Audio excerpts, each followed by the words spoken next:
人生如一场旅行，在这漫漫旅程中邂逅不同的风景。他们与中国的邂逅亦是如此。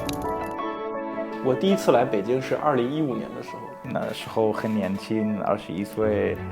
他们跋山涉水来到中国，在这里开启一段奇妙的旅行。太好吃了！哦哇，你可以讲中文吗？风景区啊，名胜古迹啊，特别美。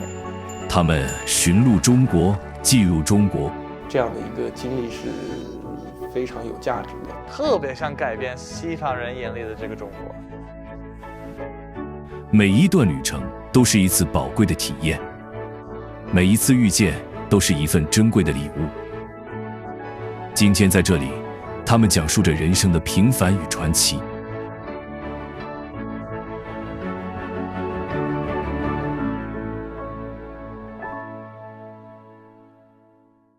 Hello, my name is Jordan.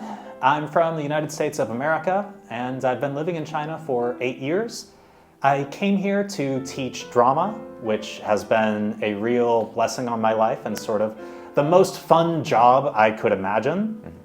So since then, I've becoming more and more familiar with Chinese culture and more comfortable with it, and getting to know my fiance and her family, and taking a lot of Chinese classes.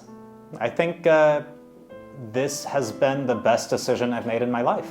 What brings you in China? Yeah. So my job before I came to China, I was on this international touring dance program for kids as an audio video technician. And what I found is a lot of those weekends I would spend like 80 hours in a row working because it's about, you know, putting the show on and you can't make any mistakes or something like that. So I couldn't handle it on one of those weekends, and I said, I need to find something else. I signed up for a TEFL program nearby for teaching English as a foreign language. And in my head, I was thinking, no more drama. I want to go somewhere new, and I want to experience a different country, and I want to teach English, right? And so I was looking for jobs after I got my TEFL, and I saw all of these offers from all these different countries, but one headhunter said, hey, you have a drama background, would you be interested in this job? Because the salary was such a big difference between that and a lot of English teaching jobs. So I was like, okay, I have to give it a shot, right? And that ended up being probably the best decision I've made in my life. So when did you come to China? That was 2016 in October. 2016? Yeah. So you have been here for 80 years? Yeah. You're teaching drama in China? The whole time. The whole time. How do you like your job? It has changed a lot in the time I've been here, and part of that is because the training school regulations have changed so much, and of course because of COVID. So my perspective is, you know, the enjoyment sometimes comes in and out, and the way that it's managed can be, you know, anywhere from very free and easy to, you know, a little bit overbearing. But on the whole, the reason I've stayed so long is I have a lot of difficulty imagining something I would enjoy more, because I have a real passion for blocking shows, directing shows for kids, and letting them try out different things. And I love putting on shows without necessarily the high heart rate of putting on a real show for a giant audience with a ton of money involved or something like that. I don't need that kind of anxiety in my life right now, but putting on little shows with kids is a lot of fun. How old are the kids you teach? At our school, we go anywhere from 3 to about 17. Right now, since I've been there a long time and I've proven, you know, I've got the theater background and everything, I mostly teach 10 to 16. Which is a pretty good age group for me. So 10 to 16 students, kids learn to play drama and what, the music show or talk show? We have a lot of musicals. I personally focus more on legitimate theater, or straight theater is what they would call it. But, you know, even if you're not trying to keep kids to professional standards of musical performance, you can still gain a lot of value from having music in theater, right? So that's the way I always try to focus it. Let there be some elements of music and dance within a more traditional straight theater style. You're a good person to teach drama. You're a very inspiring people? I try. You try. You know, you have to learn to make it in this world. You have to learn to encourage yourself and encourage other people, because if not, it's very easy to get stuck staring at the abyss, right? So You find a passion from the kids to learn drama? absolutely. How do you feel that the students are passionate about drama? Well, one of the kind of things I hear the most is from kids, especially older ones, who have 100 different training classes throughout the week, right? And they have to do all their homework all the time. And their parents will come and tell me, this is the only class that they wanted to study for, that they want to practice their lines for, that they're excited to wake up early and go to. Because the Chinese education system is so intense on so many kids that they need something they can find some kind of enjoyment for. And obviously, that's not drama for everyone, right? But it does work for a lot of kids. And it did the same thing for me when I was a kid, being overwhelmed with all sorts of classes when I was in high school, and then finding drama and letting that give me motivation to do everything else I was doing. So you think that's the only joy of that kids in their student For some life? of them, probably. I know there's all sorts of interest a kid could have, but I think part of the reason why it can be seen as more of a joy is because it's not as competitive necessarily as some other hobbies that kids can have here, that they can have for educational reasons or trying to get into the right high school. So compared to, for instance, piano, you can love playing the piano, but for kids here, there's a lot of pressure on it. Or the same thing with all sorts of sports, right? You can't just enjoy it. Competitions to Yes. get to scores and get into the schools, maybe that's for that. But for the drama, they just like it. Yeah. Just like enjoy it. There's still the pressure of performance, but I don't feel it the same way. That being said, I don't have much musical talent myself, so I can't speak to that. But sports are really fun for kids too, right? So I'm not saying drama is the only thing, but there are a lot of kids who wouldn't get that kind of the joy of some hobby that's outside of their school. What's your most interesting experience when you teach the kids? What's the most, maybe one case you left a really good impression, deep impression of you? Yeah. So when I came here in 2016, I very quickly started teaching this one girl who was about 4 years old and had a lot of very natural acting instincts, even though she couldn't speak very well at that time, obviously. Couldn't speak English very well. And so I stayed at that school for a long time before COVID, and I had to come back to America for about half a year. When I came back, I was at a different center, and she moved to stay with me. And since then, I moved to another center since then, too. So what that means is I've had the experience of teaching some kids for the majority of their lives, and in particular, this one girl from 4 to 12, and seeing her grow up from an outside perspective, 2 hours every single week. So I think that's the kind of thing that makes me feel like this is something more profound than it is. I feel a deeper connection than just putting on shows or just talking to kids. Do you think Chinese parents put a lot of pressure on their kids? Absolutely. Do you think it's a good or bad thing? So it's tough, and it's different from before COVID and before the training school changes, right? I think it's incredibly different from how it is in the US. When I think of what I was doing as like a 9 or 10-year-old in Louisiana, I would not be taking 10 training school classes on the weekend. I would be playing video games and then going out to ride four-wheelers on the mud, like really not quite so, I guess, nutritious, right? Yeah. But on the other hand, I and a lot of other people who had the same kind of education as me have grown into, educated and productive and reasonably happy adults. So it's tough because these Chinese kids, on the whole, are so much farther ahead than the West when it comes to like STEM subjects, right? And that's very noticeable and quantifiable. When it comes to some other aspects, it's a little bit grayer, right? We talk about things like Chinese people needing to develop creativity as a culture or cooperation or things like that. And again, that's not quantifiable, so I don't really know what the reality is there. But I do know that it can probably afford to give children a little bit less pressure to find themselves a little bit more and not just be put on the railroad of what they have to do all the time. I remember one kid who was 5 years old and was going to so many classes all the time that he never learned how to tie his shoes or put on his shoes. I don't think they were even laces.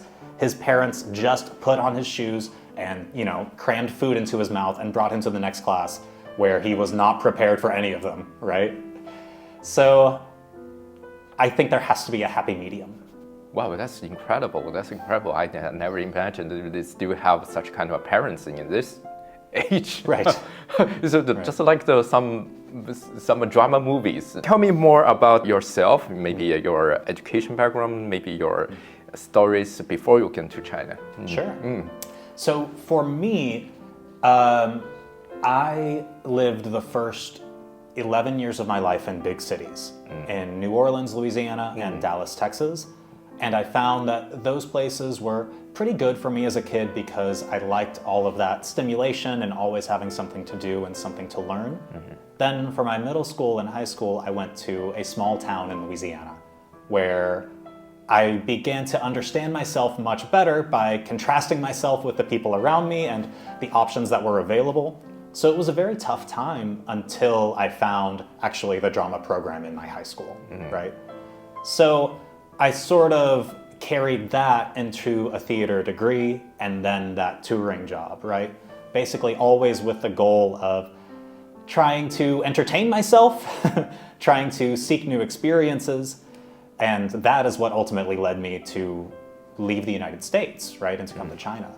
How do you think the drama education go in future in China? So this is one of the hardest things for me to navigate in my life because there's a reason most people don't do this job for 8 years, and that's because it's hard to imagine upward growth. And it's not necessarily that I would want that anyway. I'm in a position of leadership, but it's not that I want to be a manager or a CEO of a drama company someday or something like that.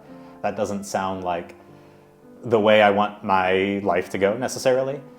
So the hard part is a pretty high, near best case scenario is that things continue to go basically as they are, in the sense that these opportunities for drama education for children and those jobs for teachers are still available.